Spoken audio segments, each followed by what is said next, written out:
حور حلال ہے، محرم ہے جی نامحرم ہے؟ حور جی جو آپ کی حور ہے وہ میرے لیے تو نامحرم ہے.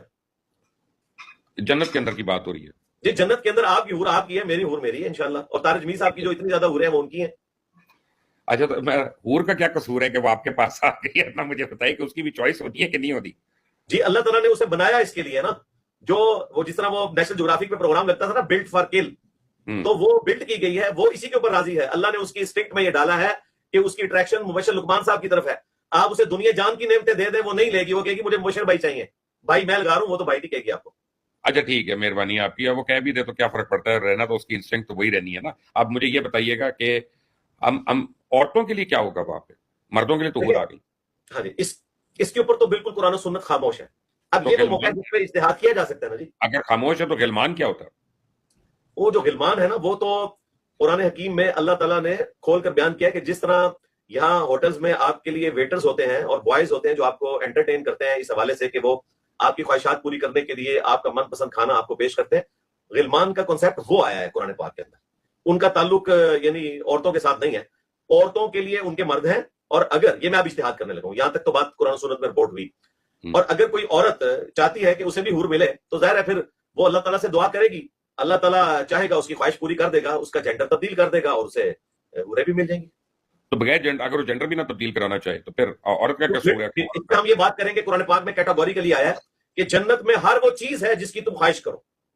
عورت خواہش ایک میتھمیٹیشین اگر جنت میں جانے میں کامیاب ہوتا ہے تو میتھمیٹیشین کے لیے حور سے زیادہ اٹریکشن اس کے کسی میتھمیٹیکل فارمولے کے لیے ہوگی، کسی فزیکل فینومینا آف نیچر کا میتھمیٹیکل ماڈل کیسے تیار کرنا ہے، ایک فزکس والے کے لیے اس میں اٹریکشن ہوگی. دنیا میں ہر بندے کے لیے ضروری نہیں ہے کہ سیکس ہی سب سے امپورٹنٹ جذبہ ہو، میجورٹی کے لیے ہے، لیکن بعض لوگوں کے لیے ان کا جو پیشن ہے وہ ہوتا ہے. جو جنت کی یو ایس پیز آپ نے بتائی ہیں نا، اس سے تفریق بھی ہو گئی ہے.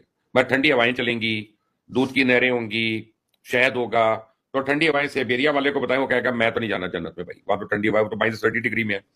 دودھ کی نہریں وہ ہالینڈ والا یا کوئی اور کہے گا کہ یار ہم تو ہر سال دودھ ڈمپ کرتے ہیں اضافی، تو ہمیں بھی نہیں چاہیے. اور نارتھ سے ساؤتھ پہ اسلام بالکل بھی نہیں پھیلا ہوا، کیونکہ تشریح آپ لوگوں نے ایسی کر دی ہے جنت کی. تو اللہ تعالیٰ نے قرآن میں فرمایا ہے کہ ہر وہ چیز ہے جس کی تم خواہش کرو گے، کیونکہ صحابہ کرام حضور سے مختلف سوال پوچھتے تھے. بخاری میں آتا ہے کہ ایک گڈریے نے پوچھا کہ بھیڑ بکریاں ہوں گی، تو آپ نے فرمایا کہ بھئی ہر وہ چیز ہے جو تم چاہو گے. سائبیریا والوں کے لیے ان سے متعلق چیزیں ہوں گی، چونکہ اولین مخاطب مشرکین عرب تھے، اس لیے آپ دیکھیں قرآن حکیم میں ان پیغمبروں کا ذکر ہے جو عرب کے لوگ جن لوگوں کو جانتے تھے انہی پیغمبروں کا ذکر ہے. لیکن قرآن میں اللہ نے فرمایا کہ ہم نے بہت سے پیغمبروں کا ذکر بھی تم سے نہیں کیا. آن اے لائٹر نوٹ، اگر میں وہاں یہ خواہش کروں کہ میرا لیپ ٹاپ اور انٹرنیٹ مجھے وہاں پہ دستیاب ہو تو کیا ہوگا پھر؟ جی کیوں نہیں ہوگا، یہ تو بہت چھوٹی چیز ہے بھائی، اس سے بڑی چیزیں ملیں گی آپ کو. اب آپ مجھے یہ بتا دیں، آپ کے خیال میں آج کے زمانے میں صحیح مسلک کون سا ہے؟ میں نے تو سارے مسالک کو صحیح کہا ہے، صرف جو ان کی غلط چیزیں ان کو ہائی لائٹ کیا. میرے نزدیک جتنے بھی مسالک ہیں، بریلوی، دیوبندی، اہل حدیث، شیعہ یا اہل سنت کے آف شوٹس جتنے حنفی، شافعی، مالکی، حنبلی یا اہل تشیع میں زیدیاں ہیں، اثنا عشریہ ہیں، یہ سب کے سب لوگ اپنی چند ایک خامیوں کو چھوڑ کر، سب کے سب اسلام کے اوپر ہی ہیں، ہم خامیوں کو ہائی لائٹ کرتے ہیں. یہ سب کے سب لوگ انشاءاللہ تعالی اپنے گیون سرکمسٹانسز میں جتنا ان کو دین سمجھ آیا اللہ تعالیٰ کو اکاؤنٹیبل ہوں گے، اور اللہ تعالیٰ ان کے لیے at the end of the day مسلمان اللہ ان میں سے کتنے لوگ مشرکین ہیں اور ان میں سے کتنے لوگ سودی ہیں؟ آپ نے کیسے فتویٰ دے دیا کہ یہ اسلام کے اوپر ہے؟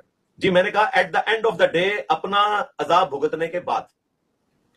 کیونکہ لا الہ الا اللہ میں اللہ نے وہ طاقت رکھی ہے کہ وہ ڈومیننٹ ہے ہر اس چیز کے اوپر. اگر آپ گاڈ کو پہچانتے ہیں، اس کے بعد آپ نے جو گناہ کیے ان کی سزا بھگتنی پڑے گی. وہ کوئی آسان معاملہ نہیں ہے، اور وہ بھی اگر اللہ چاہے گا تو معاف کرے گا. ان اللہ لا یغفر ان یشرک بہ ویغفر ما دون ذلک لمن یشاء. بے شک اللہ تعالیٰ قیامت کے دن اس گناہ کو تو معاف نہیں کرے گا کہ کوئی شرک کی حالت میں پیش ہوا، اس کے علاوہ جتنے گناہ ہیں وہ معاف کر دے گا، وہ بھی جس کے لیے چاہے گا. اور میرا آپ سے وعدہ ہے کہ انشاءاللہ بہت جلد میں آپ کے یعنی جیلم آؤں گا، حاضری دوں گا، اور آپ سے پرتکلف کھانا بھی کھاؤں گا انشاءاللہ تعالیٰ. تو جیلم سے تو آپ کی بچپن کی یادیں بھی وابستہ ہے، تو پھر آپ کو آنا چاہیے جیلم. بالکل آنا چاہیے. کانوینٹ جو ہے نا جہاں پڑھتے رہے وہ واکنگ ڈسٹینس پہ ہے ہماری اکیڈمی سے، واکنگ ڈسٹینس.